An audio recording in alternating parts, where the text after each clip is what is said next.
And we're live. Good morning, everyone. Well, good evening for Nikki and the rest of Australia.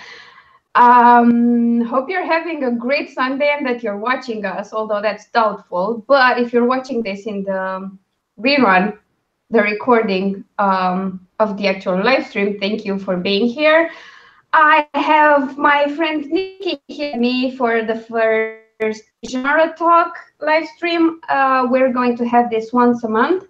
And while I know you know Nikki, because she hasn't been on a live stream in a while, how about you introduce yourself a bit? Sure thing. Hi, everyone. My name is Nikki. I'm a freelance editor and an author, and I write both mainstream drama fiction and LGBT, mainly gay romance, under two pen names, Nicki J Markus and Asta Adonia. So it's great to be back with Alina for another live stream. It feels like it's been ages. Yeah, it kind of feels like that because you were traveling for a bit, and then when you came back, I got sick and all of that happened. And we realized we had a bit of a scheduling issue with my Saturday streams because it's kind of hard to coordinate between people on 3 continents or more sometimes. And make sure nobody is waking up at a really impossible hour. So we've decided, because we had so much to talk about, that we'll start this series and do a live stream once a month. And if you've watched my live streams with Claire, you're now used to this impossible hour for everyone who's not in Europe or Australia. So not that new in that regard. I'm pretty much guessing the moment Jasmine sees these, if she likes them, she'll once again stay up late to catch this, because she did. It was like 3 or 4 a.m. She was up watching Claire and me talk about stuff. So yeah, should be fun. Would you like to talk a bit about how we got to the genre talk idea? Because it was mainly yours to turn this particularly into a live stream. Yes, it was something I was thinking of doing because if any of you do follow my own channel, you'll know that I've started really getting into vlogging only in the last year or so. And I was trying to have a bit of a thought about what things I could talk about in future vlogs as we came into this year and into next year. And it came to me the idea that maybe it would be interesting to talk about genres, look at the different genres, what do we like, what don't we like. And immediately I thought just me talking is a bit dull. So it would be great to get Alina involved if she was interested, which luckily she was, so that we could bounce things off each other a bit more, just to make it a little bit more interactive than just one person sitting there going, I like this, I don't like that. I would like to point out that the downside of this is that we'll probably go off topic more often than we should. Probably. We do have a bad habit of that. Oh, yeah, we do. We've recently been on a podcast. Well, actually, it wasn't a podcast. It was a live radio show. And let's say between us and the host, there was a lot of straying off the main path of the conversation. We were meant to be talking about being authors, but we didn't really get very far with that. I mean, we kind of did, but not really. And it was like, what, 2 hours? Of a show. Yeah. Yeah, it was amazing. So let's start with what genres we write in, because yeah, we both write in the gay romance and gay fiction, or should I say LGBT romance and fiction umbrella, because we do have more than just gay characters, both of us. Yeah. So we do write that, and we do write other genre fiction that's not under the LGBT umbrella. But beyond that, we do have like genre preferences, and I thought it would be nice to say which are our favorites, which we write the most often, which we want to write in the future, and which we dread, let's say. So let's start with what we write, and you go first because I'm the host. Sure. Also, I need more coffee. I guess for me, fantasy and paranormal are probably the dominant genres. However, I do weave some historical into that, and sometimes do historical paranormal. And I have done everything from contemporary and sci-fi as well. But for me, I think I always come back to fantasy paranormal because I tend to like writing the supernatural creatures like the vampires. And if I can combine that with a Regency setting as well, why not? In terms of ones that I am not sure about writing, I mean, I don't really get that into horror. And I'd be put off the idea of doing a mystery or a thriller because I don't plot. And I think to write something like that, you have to plot, because you have to know where your clues are, where things are going. And because I never entirely know where the story is going as I start, that would just never work. So that would pretty be my sort of horror genre. Yeah. But for horror, I think it would work because horror, I think you could. Yeah. You know, Sarah. Sarah doesn't. Yes. I mean, she's the ultimate pantser, and she writes horror and pretty enticing horror, to be honest. And she doesn't do a wink of plot, like nothing. Yeah. At all. I don't know how she does it, but she does it. So I think that you could try. And there are indeed so many variants of horror. Some of them blending with the supernatural, and I think that maybe might be something to attract you.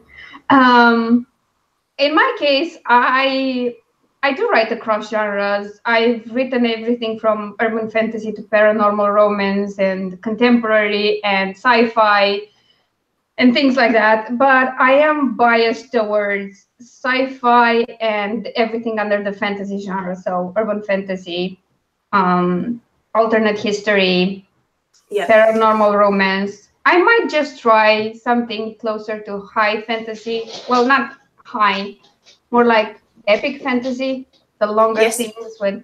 Not sure there would be dragons, but there would definitely be a more well-defined magic system. But I am going to stray into mysteries quite soon. And one project I've been working on with MF for a while, and we're still plotting that, is a sort of comedic mystery. Yes. It's a series. It's called The Clueless Detectives. We're not sure about the in there. It might just be dropped off and end up Clueless Detectives. And that's really fun. But yeah, it does take plotting, because if it's a series, you need an arching investigation that they're doing, plus the per book mysteries. And it's ridiculously funny trying to come up with the most obnoxious and weird and out there mystery that anyone could fix, but these guys can't. And the way we plan it is that they're always given the small tasks that no one else wants, because they're kind of useless, and they somehow stumble their way into unraveling bigger mysteries just because they're idiots, not because they're doing anything in particular. But that will stay into the gay romance area, so it will be written under my pen name, my name, because it's not a pen name, but I am going to write under a different pen name, because I want to write a serial killer sort of a mystery book. Right. And I'm really looking forward to that. I mean, I have to get a new pen name for that, because it doesn't blend well at all with anything else that I write. Sure. It has no romance, and I don't see the readerships being interested in anything else. But going back to my love for the paranormal, I couldn't do it that way. I mean, it couldn't be all out paranormal, but I did base the murders on a Romanian folk tale. Oh, it's a children's story. Yes. But it's ridiculous. It's about a goat and her kids being murdered and their heads severed, and she comes back home to find the walls painted in blood and stuff like that. We do love it when you get into your Romanian variants. I'm going to have to try and find like a book of translated Romanian. I will look for those. If I find any, I'll send it your way. I mean, they should be translated now. But that one is like horrifying. It's one of the most popular stories ever. It was a school required story, I think, because the writer is like a staple in Romanian literature. You can't go around him. And he has funnier and more interesting stories, no problem. Also, he has some highly erotic stories. One of them is called The Story of Cock.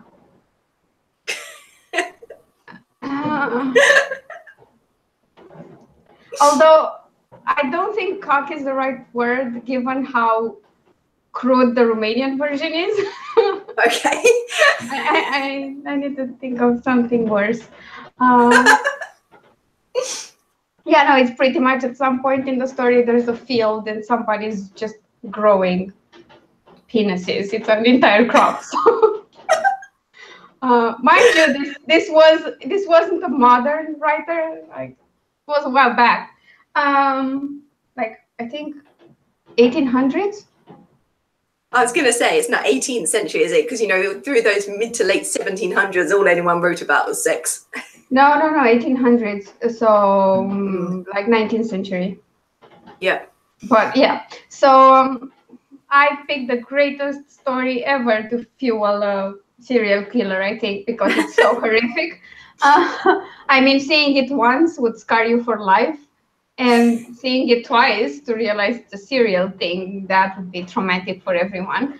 So yeah, I'm going to do that. In terms of horror, the problem I have with horror is not that it's not appealing to me, it's that it scares the bejesus out of me.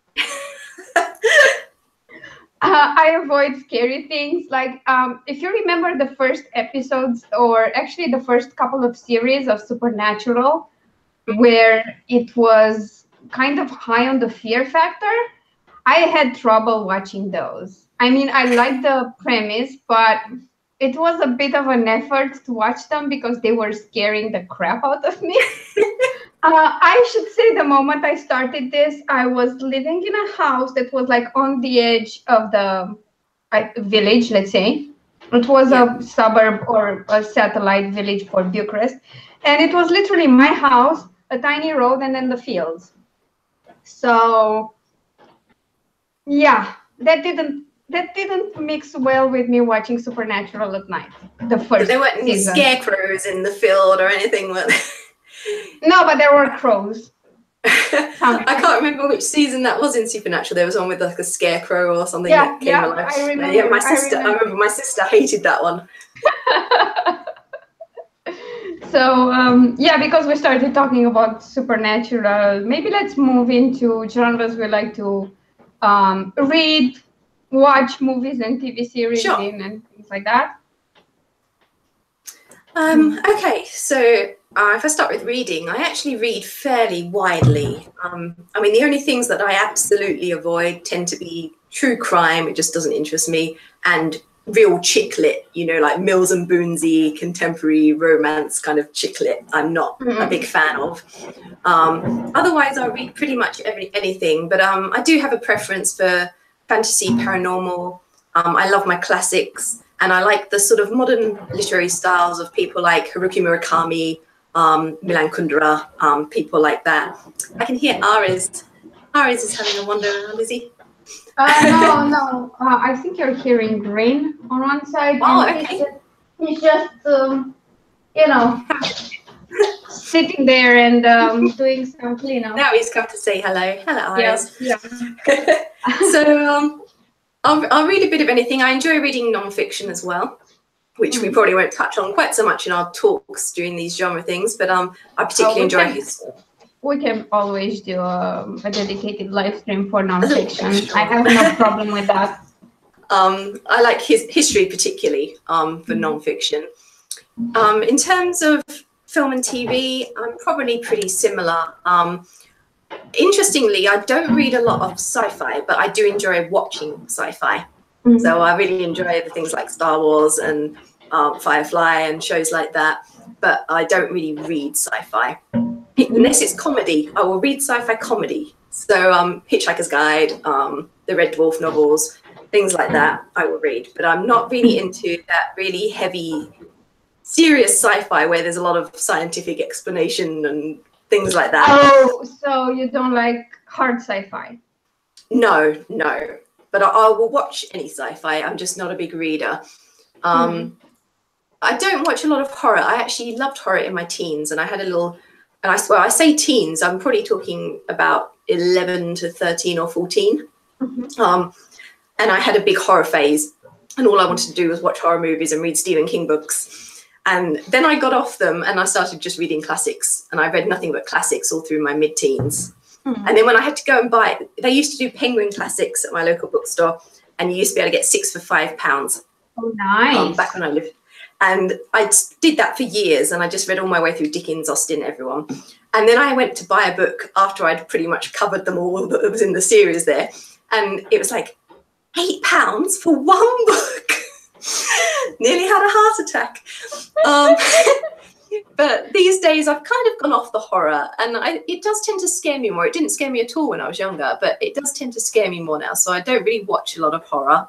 I don't mind the real classics like Exorcist and that, where they're really not scary and it's more just a sort of psychological drama. But I'm not keen on all the slasher, sort of Saw and all those sort of ones. Oh yeah, no. I'm not touching with a 10-foot ball. So.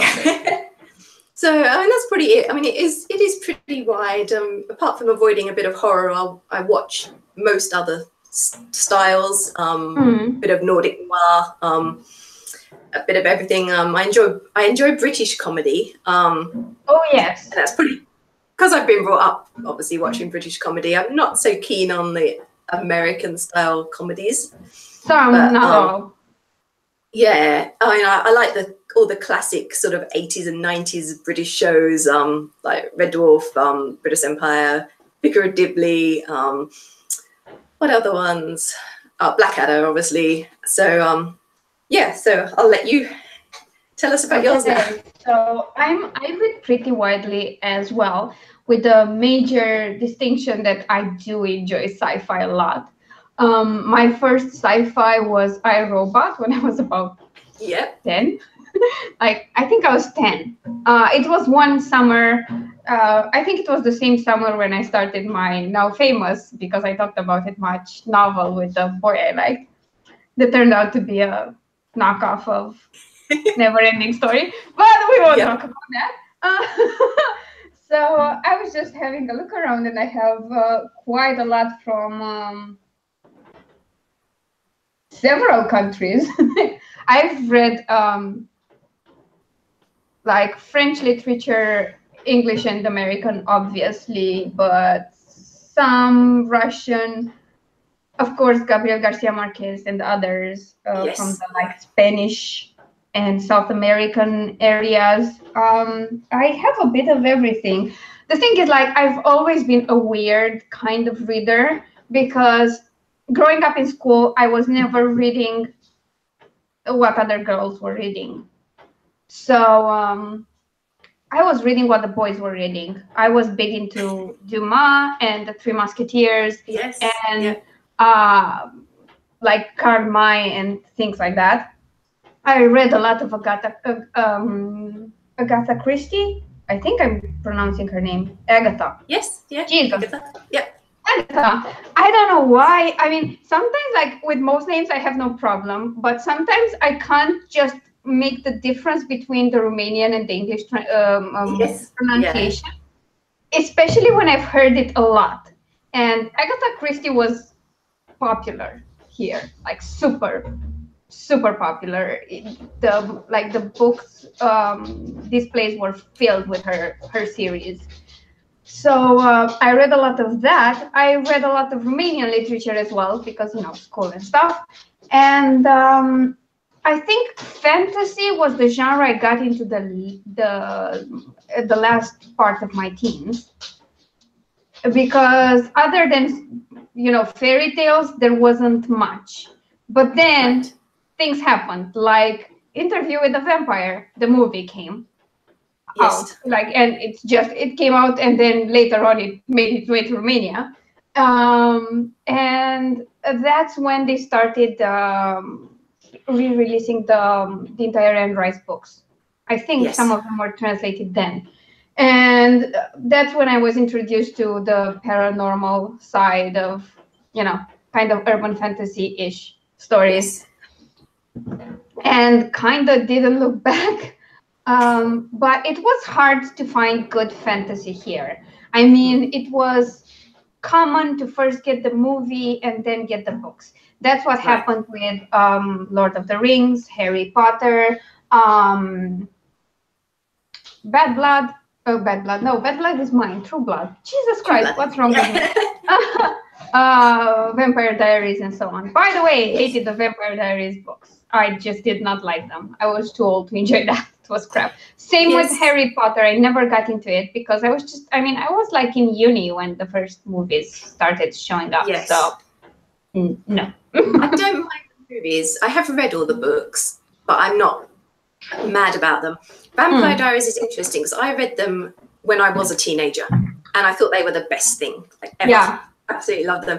And then they brought out the TV show, which I did watch. And I've actually got they just put the final series on Netflix so I can finally see the end. But at the time, a few series into the TV show, I decided to reread the books and it was so disappointing. I was like, I remember loving them as a kid and I was like, they're not that well written. They're actually quite bad.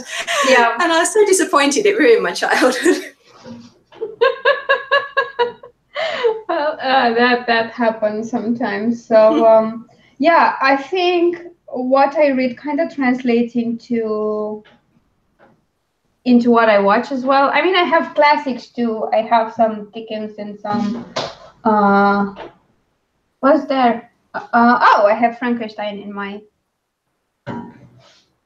on my shelf there, and I remember loving it.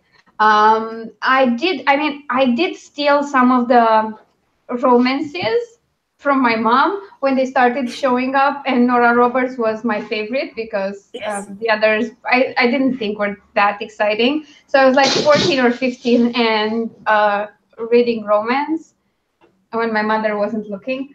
That was interesting. But now I kind of can't be caught dead reading contemporary romance if it's MF. I don't know. I mean, I tried to give things a chance. A friend of mine gave me like 50 Shades.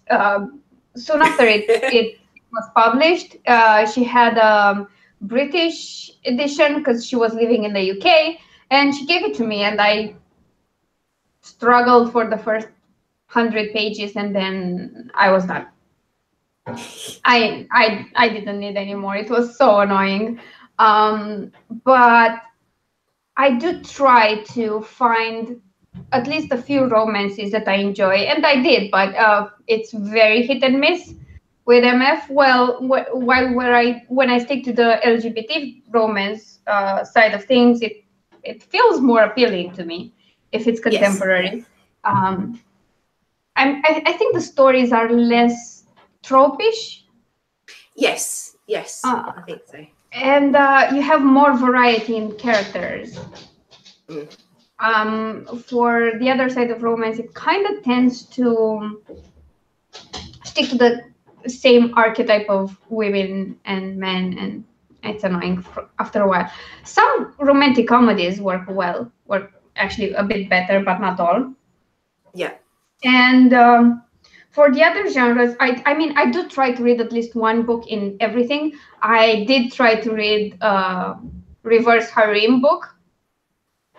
And this was after, I came from anime, and when you have reverse harem in anime, the most you can expect is maybe a kiss on the cheek from each of the boys. And then you're like, oh, she's getting it on with 5 dragons. Great. She definitely won't be able to move after this, but okay, if you're telling me she's going to go to battle after this, fine, I'll believe you. I mean, she's energized. It's possible. Yeah. Anyway, it was, I try everything. I tried dark fantasy and things like that, and some I enjoy, some I don't. I find it that with dark fantasy more than anything else, it's really hit and miss for me, because a lot of people consider that dubcon and a lot of torture and beatings makes things dark. Oh, hi Claire. It's good that we have someone from Australia here so that they can watch us. Okay, so in terms of TV, like I said, TV and everything else is kind of the same. I really enjoy every bit of sci-fi I can find. I'm not that sold on Star Wars, the newer ones. I mean, I enjoy them, but I feel like some of the message has been lost. Yes. Yeah.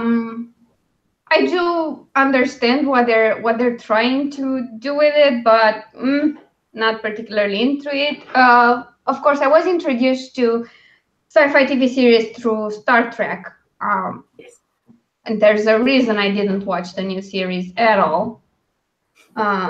It's because I mean I have no problem with their casting options. Obviously, I just have a problem with the ideas they promote because Yeah. they're suddenly waging war and nothing matters. um, at least they're consistent about admirals. I think all admirals are still evil bastards in the end.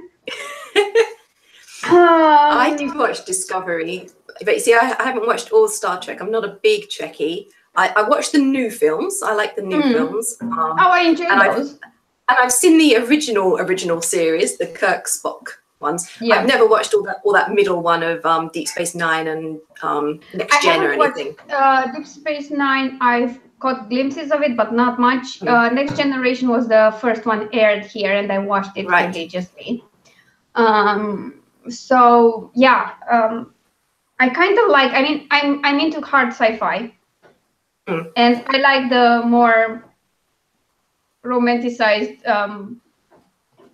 versions of it, and I do enjoy space opera and military sci-fi and things like that, where it's kind of a world of conventions. Let's say there's hyperspace or subspace, and we achieve FTL through that. I'm liking those too. When I write sci-fi, I try to embed as much science in it as I can. But if my story needed subspace, I will go with subspace. Yeah. Like I did with the Flare Chronicles series. But I still don't do very well with horror. More so if it's visual. It scares me more, to be honest. And what I do watch a lot that I'm only now getting into reading more is every kind of mystery and police procedural and things like that. I loved Seven. It completely blew my mind when I first saw it because I was pretty young. And then I watched all of the CSI series. I do enjoy Criminal Minds a lot, and I think that's the only time that I sometimes watch true crime.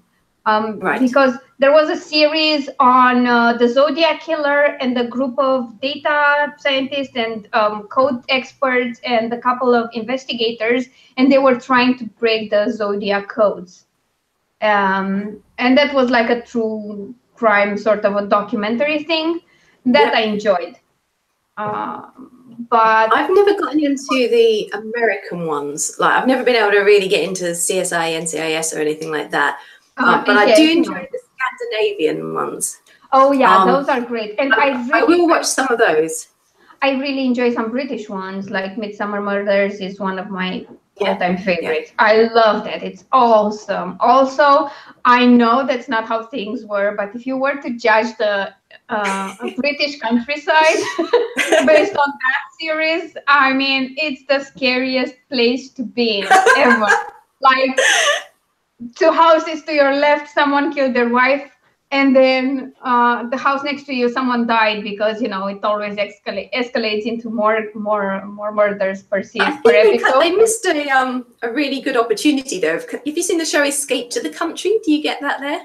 It's where it's a British show, and we get it here in Australia as well. But essentially, people live in the city, and they want to move out of city life, go and move to the country. A presenter and an estate agent kind of person goes with them and shows them 3 different houses that they tell him what they want. He finds the house for them and things. And I always think that they should just combine that with Midsummer Murders a bit. Yes, definitely. Like to the murder village. Definitely. Yeah, that would be awesome. It's like, I mean, I understand it's a a bigger area, but god damn it, they're what, 14 or 15 seasons into it.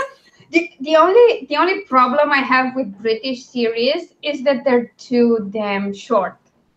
They're really good, but when you just we don't like 22 episodes. We like 6 to 8 and things. Yeah, but then you have to wait for a freaking year to get more. I don't know how you do it. I don't think it's a matter of how many episodes there are. I think it's more of a matter of how much time you have to write them, and I think that's why they keep it so so short. Because remember the True Detective series, where the first season was absolutely brilliant, and then the second one was not that good.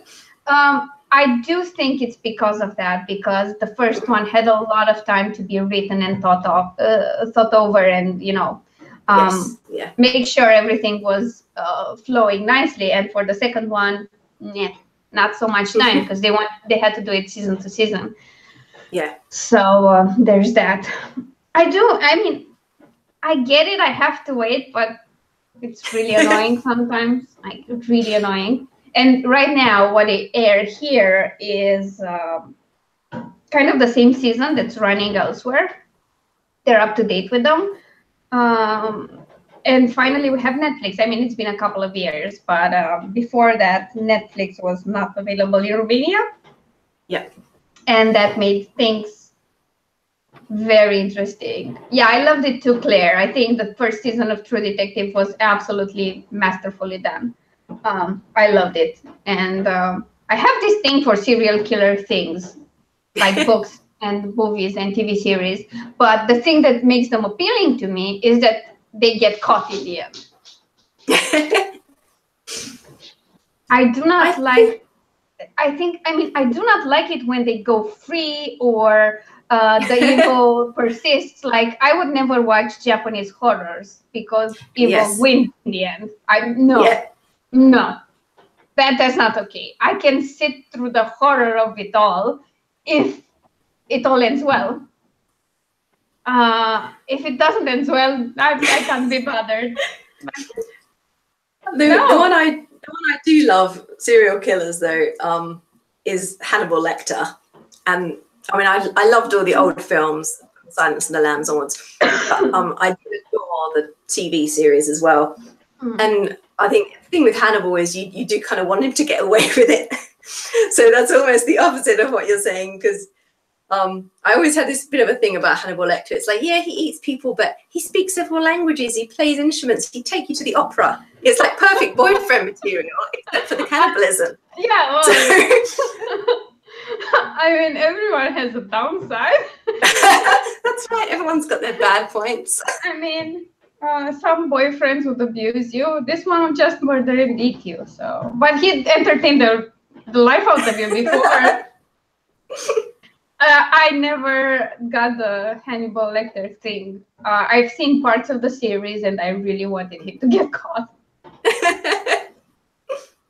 I was more into Dexter. Oh yes, I haven't watched it all. I've seen bits here and there. No, it lost me at some point. I don't remember why, but it lost me like 2 or 3 seasons in. But I did enjoy that a lot. And that guy, I really didn't want him to get caught. Hey, Tamara. Wow. It's great to see you here. But that's probably because it's not super late for you. Like, it's not 3 in the morning or something. Okay, so we talked about TV series and movies. Do you want to get into the anime side of things? Because we both enjoy our fair share of anime. Yes, I mean, you probably know your anime way better than I do. I've only ever watched a few. Vampire Night was the one that kind of got me into it, because they were showing that on TV here, and I did get into that, and I have a lot of thoughts about that. You know, I have a lot of thoughts about that. And I did then read all the manga as well. I have got all the manga now. So then I went on and watched, and I'm going to try and remember the name, Kamigabi Onosabi, something like that. I'll have to look it up and I'll tell you. But it was all different gods, And this girl got that taken into this world, and all the different gods from Norse myth and everything. I know, you know the one. I've seen a few episodes of it. I completely forgot about it because it was one that I was watching while it was airing, and I took a bit of a break, and then I forgot to. Yes. That's a reverse harem anime, by the way. Yes, yeah. So and what's the other one? Matente Loki Ragnarok as well. Okay, I have not seen that. Okay, Loki is sent to Earth, punished by the gods, sent to Earth and turned into a child, and he begins as like a detective. And he meets this human girl who like is his sidekick. She's a bit annoying, but it's amusing. It's amusing. Yeah, no, it's amazing. I've watched all types of anime. From a storytelling perspective and from an enjoyment perspective, and how it broke my heart in so many ways. I don't think anything will ever dethrone Cowboy Bebop. It's like nothing I've ever seen before, because it's pretty much an adult anime. It's not really for kids. It's sci-fi, but kind of on the hard sci-fi part of things. Okay. Everything looks really realistic in terms of ships and how they're transported through the solar system. But the thing is that every episode has a different feel. Like you've got your horror episode and your mystery episode and your Halloween episode. I don't know. The comedic one, they're all filmed in very different styles.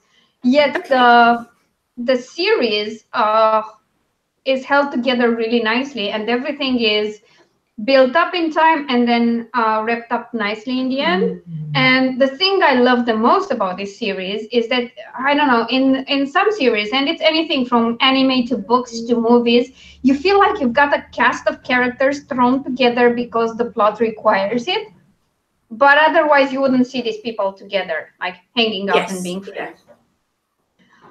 In Cowboy Bebop, it feels like these people would naturally navigate towards each other. And that's what makes it absolutely beautiful. I cried in the end, though. And there was a little prompt, like some text on the screen before the episode. I don't remember if it was "This will haunt you" or "This will stay with you for a while," but it was spot on. I still think about that ending. And unfortunately, it's not like Vampire Knight, where I don't understand why they ended it like that. I get it. It makes perfect sense. And I'm not mad at the ending. It's still haunting me. Yeah, it's really good, Mara. No, I have not watched that, but I'm now watching Samurai Champloo, which is made by the same people who made Cowboy Bebop. And it's pretty good. Not the same level as Cowboy Bebop, but really pretty good and interesting.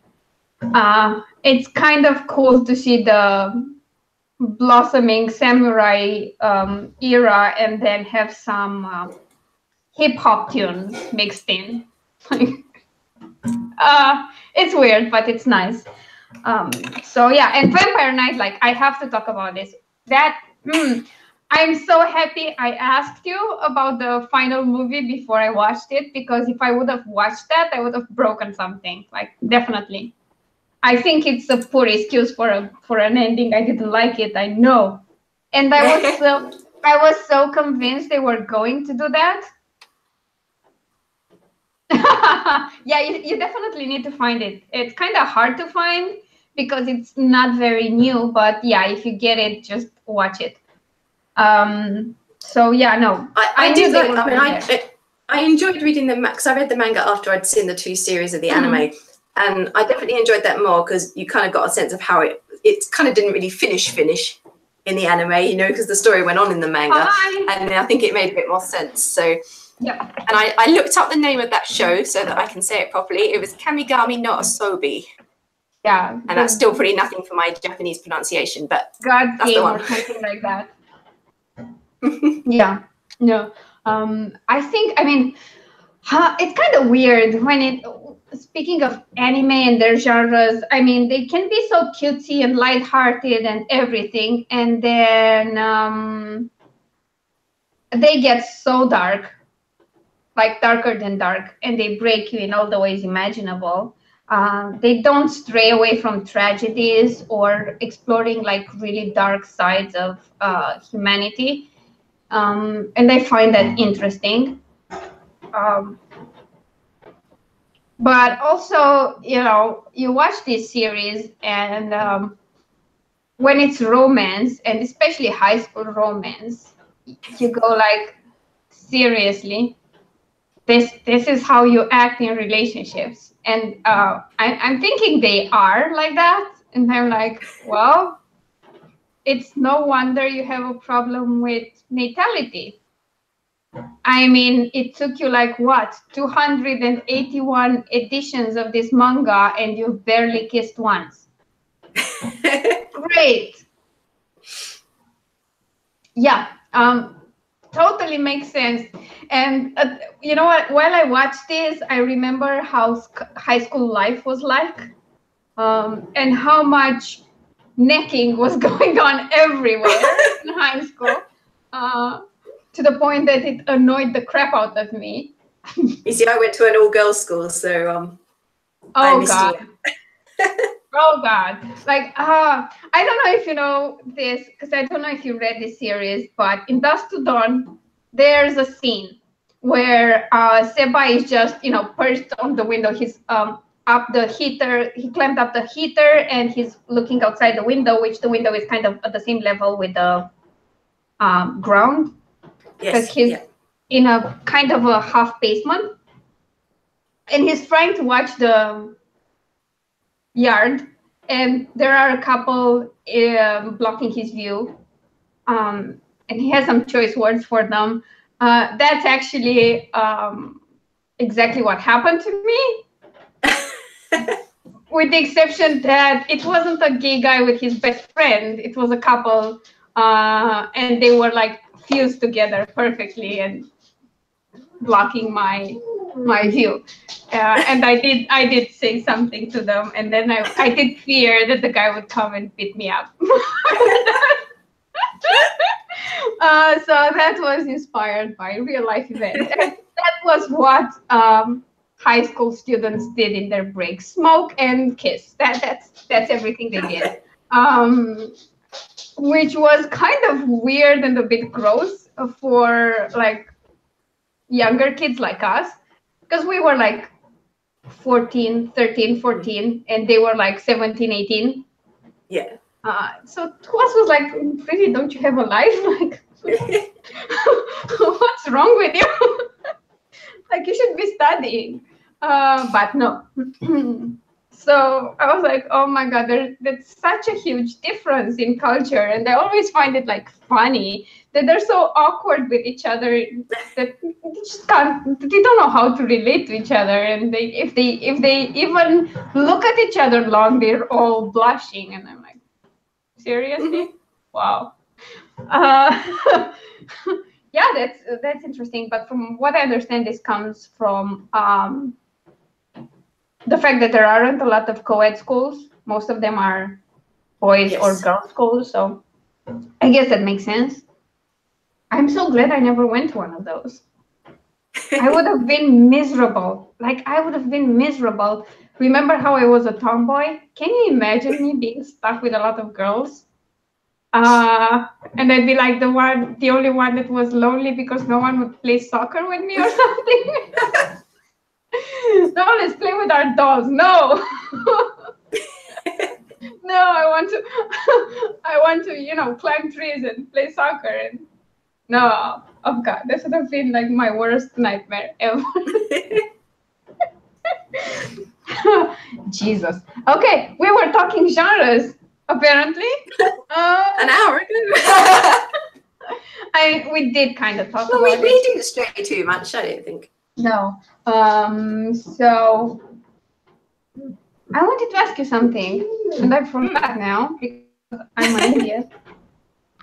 Oh yeah, you do write and enjoy historical novels. Yes. which kind of area is your, not area, well, area too. Yeah, but era. But I was thinking of area to, like, do you prefer them to be set in a certain country and a certain time frame, Okay. or Yeah. like that?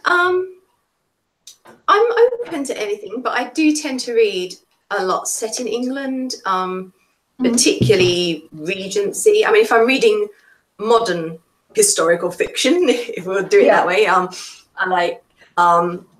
like Regency and Victorian particularly, but I do enjoy, like, I've read some Commonwealth stuff, so English Civil War, and some Tudor. I enjoy a bit of Tudor, Shakespeare era stuff. But I also, I mean, I enjoy the classics, so I read a lot of historical fiction where it was actually written in the time as well.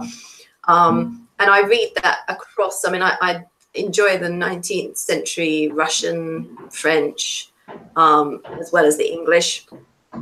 But I haven't read a lot of LGBT historical yet. I've only one or two. So I do want to read some more in that. But it's interesting, actually. I don't know. Are you on NetGalley? No, I mean, No. I am, but I'm never there. So I've been a reader on NetGalley for a few years now, and I enjoy that because it does give me an opportunity to try some stuff that maybe I wouldn't normally pick up. Obviously, I still gravitate to my favorite genres, but if I see something and think, oh, that looks interesting, if that was in a bookstore and I thought, oh, that looks interesting, I probably wouldn't risk money on it. Yeah. Whereas, because I can get the free review copy, I have been trying a few different things in recent years where I just think, oh, maybe I'd like it, I'll give it a go. Yep. So that's been really great because it keeps me in constant supply of books as well, but it does let me try some different stuff. As you were saying earlier about, you were talking about trying different genres and things, and I find that a good way to do it, that I don't have to invest in it except for my time. And I can see how I feel about different things. So I find that quite a good way of trying out a few different genres as well. Yeah, Tamara says she also enjoys Regency, and she just bought a Victorian historical featuring a black MC, which is quite interesting. Okay. I suppose we'll have a wrap up or a review on that at some point, Tamara, hopefully. I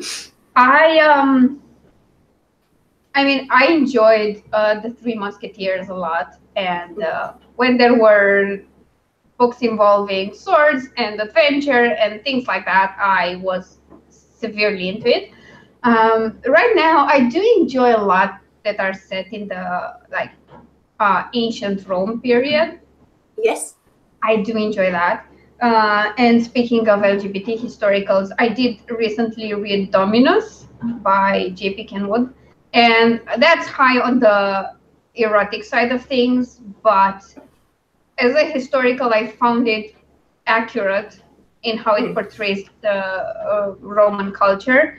The only thing that pulled me out of the book, and I talked to JP briefly about it, was the Romanian. I do understand why that was the call for JP. There is a Dacian character, and that character was supposed to speak in another language. Yes. And good luck with finding Dacian anywhere. Yes. We only have like a handful of words left. And yes. I remember an old joke. It was on TV. Someone talking to a Dacian, and the only words they said were the ones that are still in the language, and they're mostly nouns. Right. I think all of them are nouns, so it was just a string of words that had no connection with each other. So it was like, I don't know, rabbit, and then some other random animals and some foods, and that's it. That was the entire conversation. So JP went with Romanian for this. And yes. The reason why it was jarring for me is because I am Romanian, and I did study humanities in high school, and I know that all those words are kind of Latin and very close to Latin. So to yes. me it was like, no. But I think it was a good call to use the most connected language you could find Yeah. for the Dacian. But other than that, I did enjoy it a lot. It was an interesting setting, and yeah, I do like Roman Empire stuff. I don't know why, but I do enjoy it, and I would like to see more like going back to Sumer or Akkad, but it's hard because there's so little Yes. left of that period. The way I kind of compensate for that is by picking up characters and gods and you know, everything I can from that period. I mean, in the D&D stream with Sarah's husband and Bob and my boyfriend, my character is called Anu because that's a deity from that era. So yeah, why not? But in terms of historical, I think the closest I've got to anything like that is with Warriors of Vis. But that's more like an alternate reality, alternate universe. I mean, it's a blend of historical and fantasy. But I didn't delve into historical that much. I don't know. I feel like I'm not sure how to deal with the actual language. Yes. Yeah. Because for the periods I enjoy, I think the closest I've seen someone come to English language mimicking Latin was Spartacus. I think that was brilliantly written. But I would not like to write like that. No. I quite enjoy it. I mean, I do when I do write historical, I do tend to stick to Regency and Victorian. So obviously we know a lot of slang. And I've got slang dictionaries from those periods, so it's quite easy to slip in a few period appropriate phrases. And I usually have a pretty good idea as well of what words I can use, because that's the one thing I dislike when you read historicals and people have got words that you just know were created after the time period it's set in, you know, that come from the Jazz Age or something, and it's 1820s. So I actually quite enjoy creating the language and trying to make it sound of the period. Although sometimes I then have trouble because I have written a few pieces where editors have then made me change stuff because I've done some quasi-medieval fantasy in which I've wanted to thee and thou everyone. And I understand how the verbs work and I can make the verbs correct and use the thee and thous correctly. But editors have gone, oh no, the audience won't like that. And so they've made me take them all out and put you back in and things. So I'm always like, where's my thee and thous gone? It was so nice when they all thee'd and thou'd each other. It was so appropriate. But they're like, oh, nobody will understand it. I was like, I'm sure people aren't that stupid. But yeah, but it might be more that they do understand it, but it takes some effort. Yes. And it might pull you out of the story. And we are dealing with smaller attention spans, so I do get why it would be a bit of an issue for a reader. But that's the exact thing I was thinking, because if you watch Spartacus, there's a lot of action and everything is dialogue. Yet trying to write prose in that style of phrases and speech and whatever, that would drive people insane. Like, it would just drive people positively insane. It would drive me insane to write like that. I think it would lose a lot of the pacing. So I'd rather make it a fantasy core. Yeah, I have a board game here, and I never get to play it. I think I've been able to play it about 3 times since I got it, and it was a gift from an old employer, like way back when I was living in England. And the game, it's called Literary, and it's basically you have all these cards, and each card has the name of a book and the author on. So you take one of the cards, and everyone sits around with their pads, and you have to write. You toss a coin for heads or tails. If it's heads, you have to write the opening line of that book. If it's tales, you have to write the ending line. And obviously one person knows what the answer is. And everyone else writes down what they think. And sometimes you might know the book. So you might know Tale of Two Cities opens with the best of times, worst of times, etc. Yeah. But if you don't know, you have to write it in a way that will convince all the other players that it's the correct answer. And I think this is just the best game ever because I'm such a literary nerd. And no one will ever play with me. And I get really irate because the few times they have done, nobody takes it seriously. And there's me trying to recreate Dickens in like a suitable style. And everyone else is writing absolute nonsense. My sister wrote one about the Muppets once for one of the Dickens books. And it's like, you're meant to be trying to win. You're trying to make people think that it's the correct line, even if it's not. It's like no one will take it seriously. I'm quite wounded, Alina, because no one will like take the game seriously apart from me. Maybe it's because they're intimidating and they know they'd lose to you anyway, so why bother? Like, I mean, to take a game seriously, you have to believe you have a chance to win. It's just brilliant. I love it though. It's the perfect game for me, but no one will ever play with me. Well, I'll give you that. If I ever come to Australia, we're going to play that game. I promise that. Awesome. Even if I lose, I'll give it my best shot. Of course, I'll order all the classics in English and read them again beforehand. So yeah. So there you go. Completely off topic, but that's just because we were talking about language made me think of it.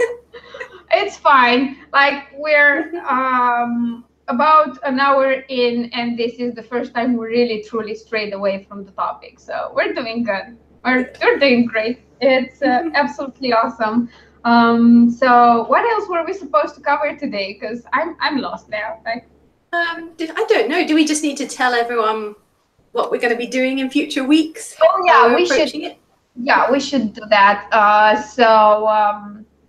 The next one will be sometime in April. We don't have a date yet because Claire and I don't have a date for our April stream, and she's traveling as far as I know. But we intend to have these live streams once a month, and we're going to try to do a genre per episode. But for some genres, there will need to be a larger time frame. Because fantasy, for example, we were talking about this before we started. Fantasy is a huge genre. So it will take a while for us to cover, probably 2 episodes of the live stream, maybe more. But that's what we're doing in April, right? We're starting with fantasy, and we're probably focusing on urban fantasy and paranormal romance first, and then moving into more elaborate, epic, high fantasy and other things.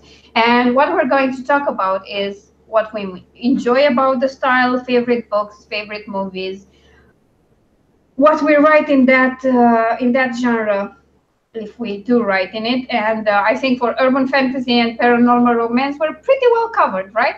I think so, yes. I mean, between us, we have quite a few books to talk about, I'm sure. That's it. And given that that's next month, I'll probably be done with my reread of Ragnarok. Anyway, yeah.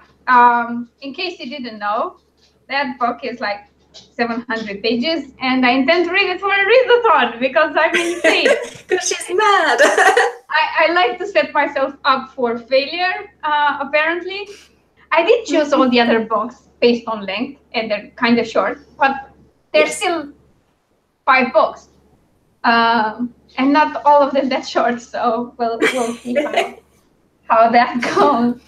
So, yeah. What do you think about this, our plans? How do you think the fantasy discussion will go?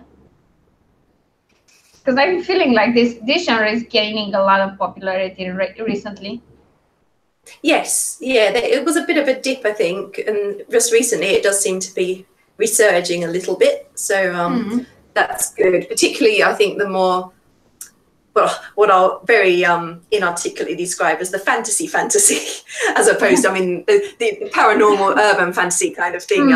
that's always kind of plodded along. It's had little peaks and troughs, but there was a bit of a dip in that sort of more pure fantasy, but it does seem to be coming back a little bit from what I can see lately. So yeah, but I think that's true for all genres. Like they all go away for a while and then they come back.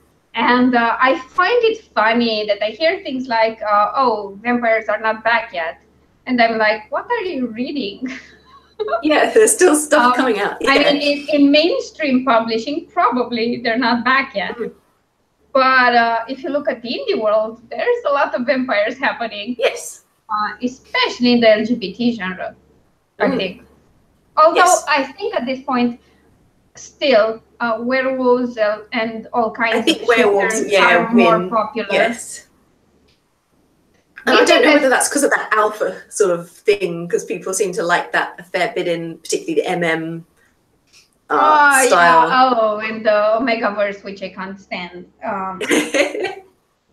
I have a problem with MPreg, but we'll talk about that next time. Yeah, no, I'm not a fan either. So. Yeah, no, I was going to say that there are lots of shifters across the board, and I'm thinking it's more because of the bonded mates thing and the fated mates. I think that whenever you get books that feed from things people wish for, like soulmates. Yes. And the relationship that just happens and works start to finish without you doing anything because it's fate. I think, Tamara, you've never been into the werewolves. You should read my books, then you'll be into werewolves. I'm kidding. I'm trying to be a proper author and promote my work, but yeah, I think my werewolves are the best too. Yeah. Now, moving on. I enjoy your werewolf ones though, and I'm not a big werewolf reader. So there you go, Tamara. Thank you. Well, you'll be happy to know there's another one of those in the works. I'm writing Chiki's son with you, and I couldn't decide between a fae love interest and a werewolf love interest, and I didn't want to make it a triangle, like a complicated thing where he doesn't know who to pick and pick someone in the end. No, I mashed it all together. It's going to be a menage. So three-way relationship between a werewolf, a fae, and something, because we don't know exactly what three is. He's part fae, part werewolf, part something else. So no, Tamara, I was just kidding. I mean, if you enjoy other genres and you want to try something of mine, I'm sure I can find something because I've written all of them. Except if it's horror and mystery. For mystery, you have to wait. I'm sorry.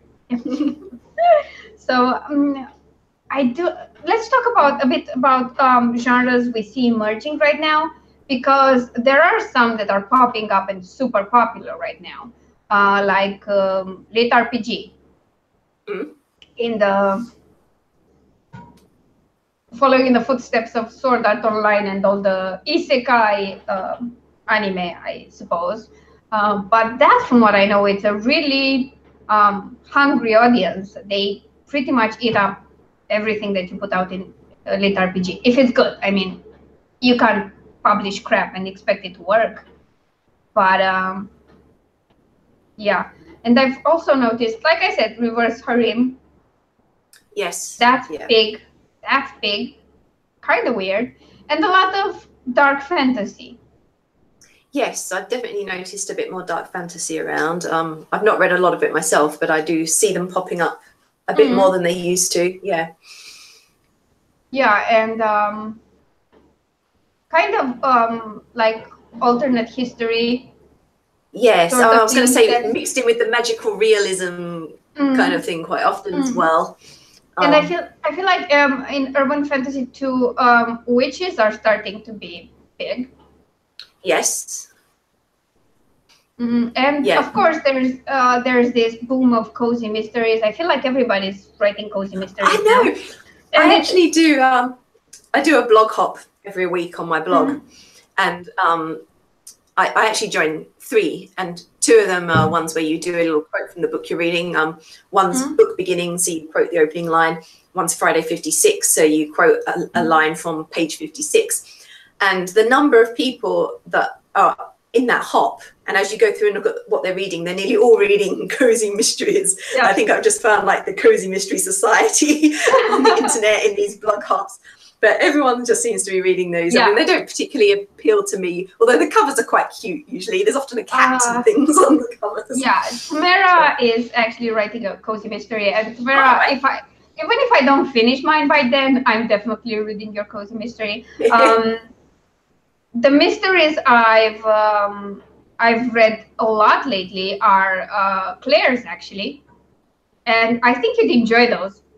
I read Live and Let Bondi first, which was a weird place to start, but it's a standalone. It's just starting a new series for her, and that was absolutely interesting. I love the main characters. There are 2 investigators, 2 detectives. One of them is, I mean, they're both bisexual. One's a female, one's male. And they just work so well together. And there are a lot of puns, which I enjoy. And the other series I enjoy a lot from her is the Charlie Davis mysteries. I've read 3 books so far, and I have books 4 to 6. And the thing with the Charlie Davis series is that I picked up the first book just to see how it was. And I was thinking, oh, I'll read this a bit before bed, and then I'll feel sleepy and go to bed. I was laughing so hard I probably woke up my my neighbors. Probably, because the main character is super, super funny, and the situations are absolutely ridiculous, but in a way where I recognize myself, because I'm sometimes accident prone as well. And, you know, there are scenes like that when she's just walking down the street and hits a post, something. She just hits her head against something, and then she has a really huge black eye, and everybody assumes she's victim.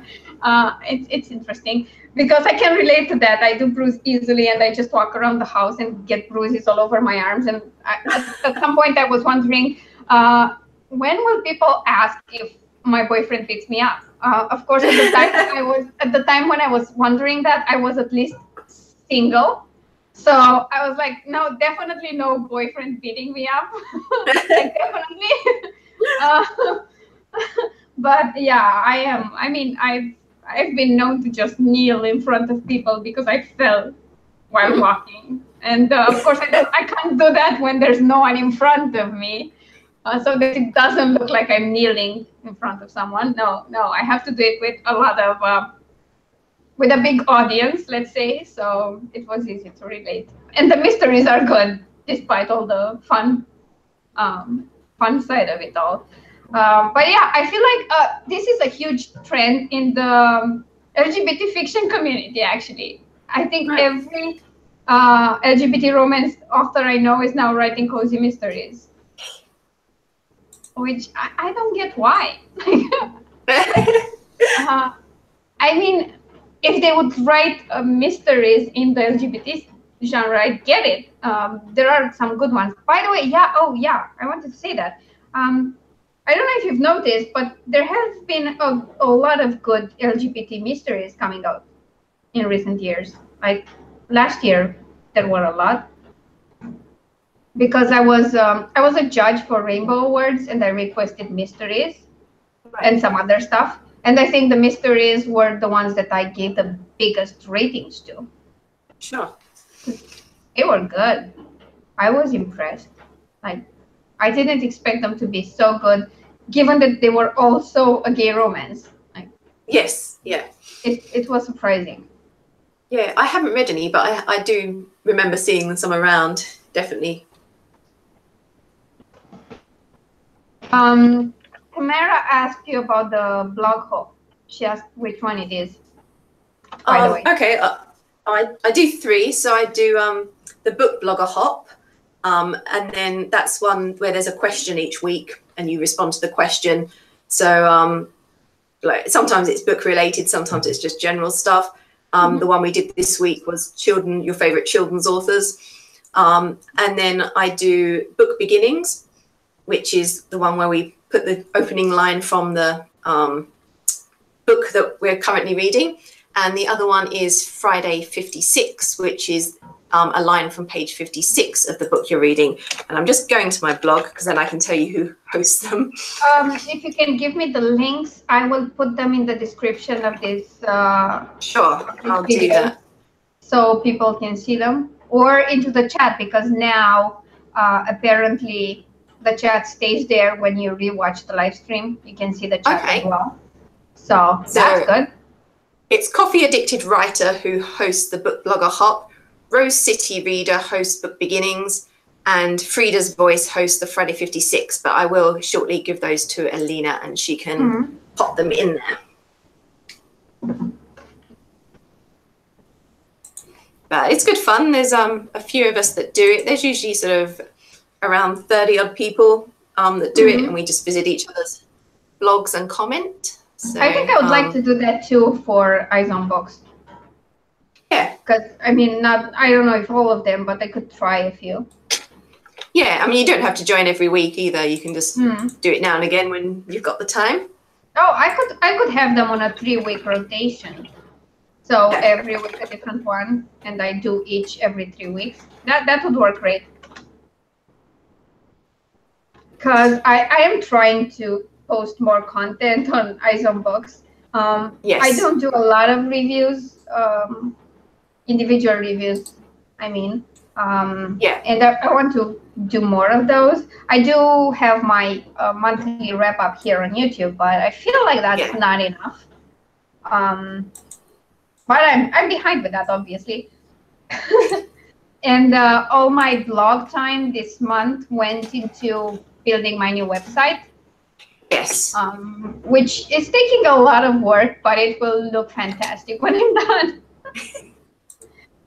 Not because I did anything special, but because the designer is really good. And whatever I came up with, he found a way to work around it. And it's all done through WordPress, which is absolutely amazing. Yeah. Right, I'm just sending you them now, Alina. Okay, I have them. 1, 2. Oh, that was stupid.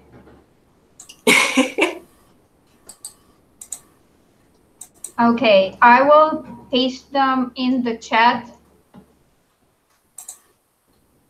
And then when we're done with the stream and I'm uploading the thumbnail and everything, I'll also paste them in the description. Yeah. Okay, this is the first one. This is the second one. Okay. And the third one.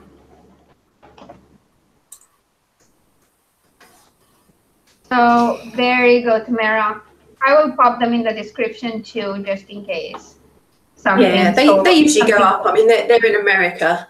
So for me, it's like Friday morning that they all post them all. So I usually set my posts up on the Thursday. So, and then we usually just go over the weekend and visit each other. Yep, that's awesome. I think that's a nice way to just build the community a bit.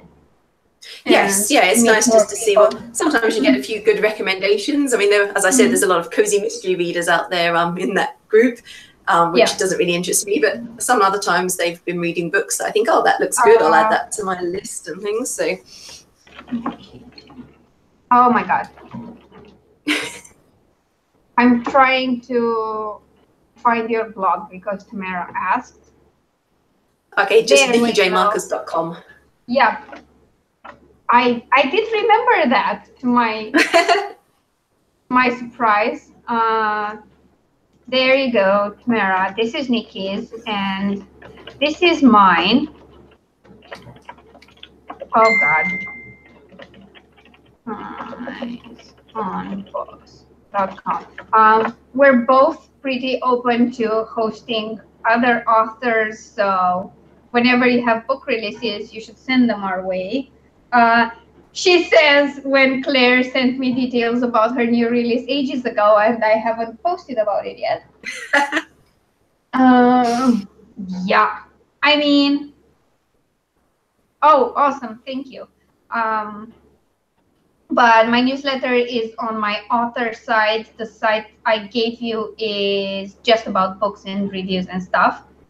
So if you can email me details for the April 20th book, I will have a post up on Eyes on Books, no problem. So yeah, the problem of having multiple blogs, and now I've reduced the number of them to a certain degree. I mean, I did sell one. I think I have three that I have two that I'm super active on, and that's my author website and the Eyes on Books one. And then I have the Pet Travel Tales one, which I maybe post something once a month. Yeah. So, yeah. That's insane. So, I think we covered everything for today, but I'm not sure. So if I think so. Anything, let me know. Yeah. We did talk about emerging trends. Oh, no. Yes, I knew there was something. Are there some genres you think are kind of slowly dying right now? Like they're dropping off and nobody is interested in them anymore?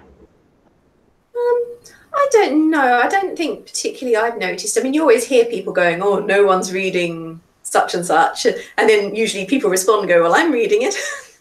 So I don't think there's nothing that particularly makes me think, oh, no one's reading that anymore and I wouldn't write it. Tamara said dystopian is one of them. Oh, yeah, that's true. The YA dystopian. Although I am still seeing them, and I've read a couple on NetGalley recently that probably would come under that still. Perhaps not quite in the Hunger Games style. I think it depends. But still dystopian worlds, but maybe with more of a fantasy bent and less about the dystopia, even though the world's dystopian. Because I was thinking that Angel's Feather is slightly dystopian. Yes, I would agree. I'm reading it at the moment, actually. Oh, so. Really? Because it's a post-apocalyptic sort of dystopian world, but that's not exactly the focus of the story. Yes. And I mean, the main genre is gay romance and sci-fi, and those two will stick through the second book, which moves more into the space opera, space adventure direction. So, but speaking of that, everybody told me that gay sci-fi does not sell at all. And, Angel's Feather did well. Of course, gay fantasy doesn't sell well. And I wrote something that's super niche. Like I wrote Sky and Storm, which is alternate history. So it would fall into fantasy, but there's no magic system. There's just sort of medieval warriors. And to this date, that's my best-selling book ever. Nothing beat that. And it's hard to put in a genre it wasn't supposed to sell at all. I was actually thinking of postponing the release back then because I was thinking like, nobody's going to pick this up, like nobody. And it kind of broke even in the first month, and then it just kept piling up revenue. It did well. It did better than some contemporaries I've written, and in theory, contemporary romance sells the best. But no, for me, it was Sky and Storm, which is crazy. So yeah, I've heard that about a lot of genres, that they're out, that nobody buys them, or they have never sold. And I think sci-fi and fantasy within the LGBT genre is the ones I most hear that about. I don't know how it is for historical. What do people say about historical, unless it's Regency? I don't know. I mean, Rebecca Cohen, she writes historical, and I've read several of her books, and they're really great. And I see people recommending her all the time when people ask for historical. So obviously there are people out there reading it. But I think that's just like you're saying, like everyone was going over, like suggesting that your book wouldn't sell, and then it did. That you know, perhaps just because those people aren't reading it or have had a bad experience selling one of their own, they just assume no one's reading it. But yeah, maybe. I don't know. I've heard talk about this in the in sci-fi groups as well. Yes, I mean, sci-fi, they're always on about. I saw something on Twitter the other day, someone had put up about, I just read somewhere that no one's reading sci-fi anymore, so everyone retweet if you read sci-fi, and he had thousands and thousands of retweets, you know? So it's like, I don't think no one's reading them, you know? Yeah, I think perhaps they're not the most popular. I think, oh yeah, this was what I was going to talk to you about. How are you on time? How tired are you? No, I'm okay at the moment. You're okay. Okay, cool. Because I was going to talk about this. We're talking about genres and writing genre fiction, and yet people have a clear issue with doing any kind of market research and seeing what readers are interested about. Because I think I'm on the fence. I mean, I'm right in the middle between writing whatever crosses your mind at one point and writing to market. I'm not in either of the camps. I'm kind of in the middle. So if I know something works well and I was always interested in writing that, I might give that priority. Yeah. Like the urban fantasy I keep thinking about and I'm going to write because it just won't let me be. I had an idea for that for years and I kept thinking about it and building the world and so on. And I know those sell. I know there's a market for that in urban fantasy. So I kind of pushed the schedule a bit and will write it sooner than I intended by a few months. And I don't think there's anything wrong about that. I mean, we are writing genre fiction. There are tropes involved. You don't have to write them all, but I think you kind of need to understand the market you're writing for. Because so how do you feel about that? Because I feel like there are a lot of pure artists that write genre fiction and don't understand that that's a bit of a contradiction. Yeah, I mean, I'd say I'm maybe similar to your position, maybe slightly less on the fence in that if I have an idea for something and I like the idea, then I'll write it. However, more recently, I have changed a little bit, moving the other way, just in terms of, as I said earlier, I've got 2 pen names and I write mainstream fantasy paranormal as Nicki J Markus and my LGBT stuff as Astrid Donnell. And I do much better with my LGBT stuff. And I write that across the genre, so it's not a genre thing. I've written a bit of everything. But I find it much easier to find publishers that want to take them on and to make sales with those than I do with my Nicki J Markus ones. And so that has sort of made me think, well, I've got several works that I've been writing as Nicki J Markus that are nearly done. You know, I'm maybe down to needing another draft and then it's ready. But I have kind of put them on the back burner a bit because I kind of think, I know one publisher who might take them, but I've never had a lot of traction with sales from that publisher, except for family and friends. So I'm kind of putting my energy more into the Asteridonia LGBT stuff because I know I've got a better chance of getting that work out there when it's done. And it's like, do I want to spend a lot of time, even if I love the story idea, writing something that is then just going to sit on my computer and never see the light of day again? Can I give some completely unsolicited advice? Go ahead. I was thinking, I mean, I thought a lot about the Ragnarok Chronicles. And I think, I mean, if you were to write in the same kind of area like paranormal, romance, and urban fantasy, what I do, I break that into 3. I'd honestly break that into 3. And recover, reblurb, things like that. And I just rapid release it like 1 a month. Not 1 a month. I'd go with 1 now, 1 a week later, and 1 2 weeks later, but have all the pre-orders set up from the start. Yes. And just relaunch that because I think that would do well. What I've started to do now is when I decide on a book and the title and the genre, then the first thing I go and do is research the top 20 or top 40 best sold on Amazon. And what I look at is keywords in titles and subtitles and descriptions and covers. Because there are trends in covers. some things that work, some color schemes that communicate the genre. And that's actually super important on Amazon. I found that out the hard way with the Don't to Dust books. Yes. Because I think you know the initial cover.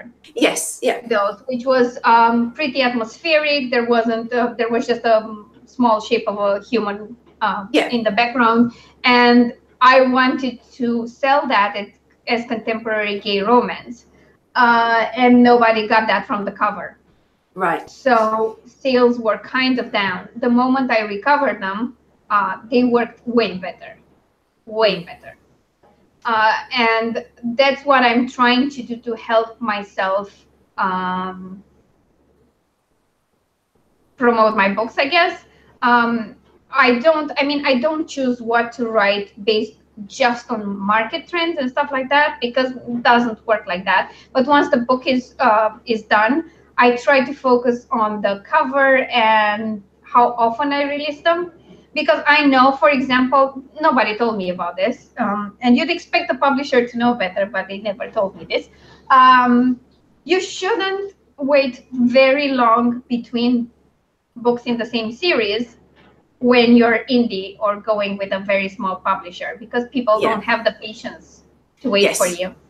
So if I were to do it now, I wouldn't wait for a full year or a year and a half between the first and second book in my werewolf story, or in the Famous on the Internet series. So yeah, that's what I do. I think your Ragnarok thing would sell a lot better if you broke it into pieces and maybe converted it into a series of more books, even if they follow different characters. I think they could do really well, but I'd go indie for that, not through a publisher. Yeah. Because then you can put them in the Kindle Unlimited market at least for a while, like go with the first 3 months. Yes. Or you could go wide and make the first book perma-free and also use it on Insta-Freebie. Yeah. So that would work. But I guess I'll have more on that after I re-release Bad Blood, because that's what I'm doing with it now. Yeah. I'm like re-releasing the first 2 books, and when they go live, there will be a pre-order link for the 3rd book, and they'll be kind of close together. I mean, the span of a month and a half, all of them will be out. I'm going wide this time because I need the first book to get some urban fantasy subscribers to my newsletter, because all I have now is like LGBT fiction and romance, and we know there's no real crossover. So there's crossover from MF romance into gay romance, but not really the other way around. So yeah, that's what I'm doing, and that's what I'd suggest, because other than the length being a bit too much, I don't understand why a re-release of the Ragnarok Chronicles wouldn't work. Especially if you add some more content and you have like 6 books in the end.